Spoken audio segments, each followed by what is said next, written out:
Hey, David C., broker in charge of the brokerage, and here we're talking again about the buyer's journey, but in this edition we're talking about the commercial's buyer's journeys, and it's a completely different experience from the residential buyer. To be candid, I prefer the residential real estate buying experience because it is extremely organized, it is very well documented, and it is extremely easy to follow if you're a buyer. It's not always the case in the commercial world.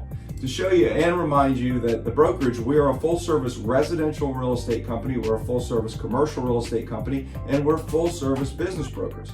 So today, when we're talking about the commercial world, we have to be very careful and clearly communicate to you that it's a completely different process when you're looking to buy, but yet some objectives might be the same. So when you go to buy a piece of commercial real estate, you are going to assess your needs. You're going to determine what you want to buy, where you want to be, how you want to locate, and what is best for your business or your commercial investment purposes.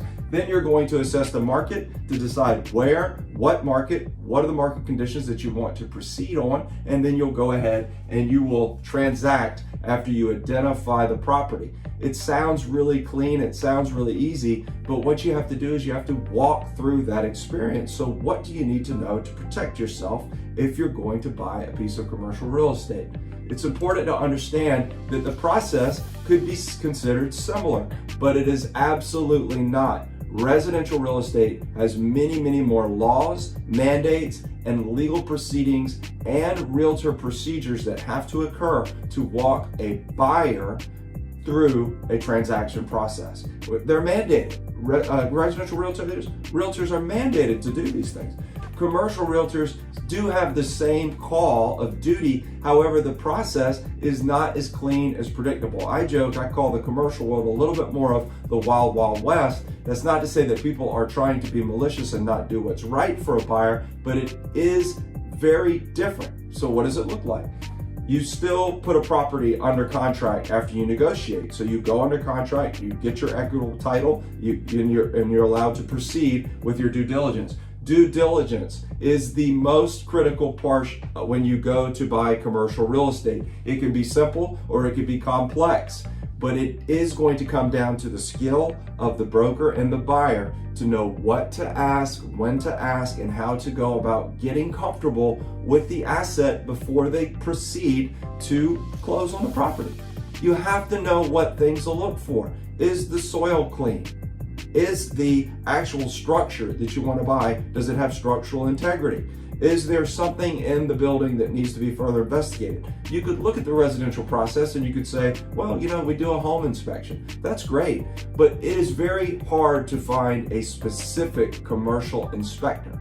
I have worked on many transactions where we've run into problems, and what we've had to do is we'd have to assemble a due diligence team for our buyers to make sure we've been able to find foundational issues with the structure, that there wasn't necessarily a residential property disclosure that said, hey, here's all the things you need to know about this property. We don't typically have that in the commercial real estate world. That's why it's extremely important for you to make sure that you're putting together the right team and you trust the skill of due diligence that someone could look into. So whether it's going to be not only a legal situation, that's why you want to have a good legal team put together, but the due diligence can go from the roof, the mechanical systems, the plumbing systems, the lighting systems, the structural integrity of the property. It can seem overwhelming, but we have over a 45 bullet point checklist that we just check all the boxes to make sure it works. And then we also make sure we understand the story behind the property of what's being sold and what we might want to do, especially if we're going to get into the game of development.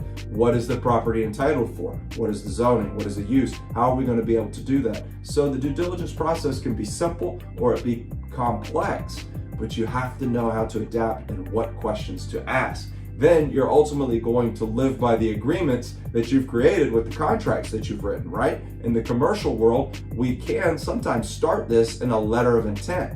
Now, a letter of intent needs to clearly state that it's non-binding or it's not binding, or it is binding. It's technically a contract. So you want to be careful and make sure that you're going about the contract language, the letter of intent language, the right way before you proceed into a legal commitment that then you have to perform on, or you could run into some potential legal risks.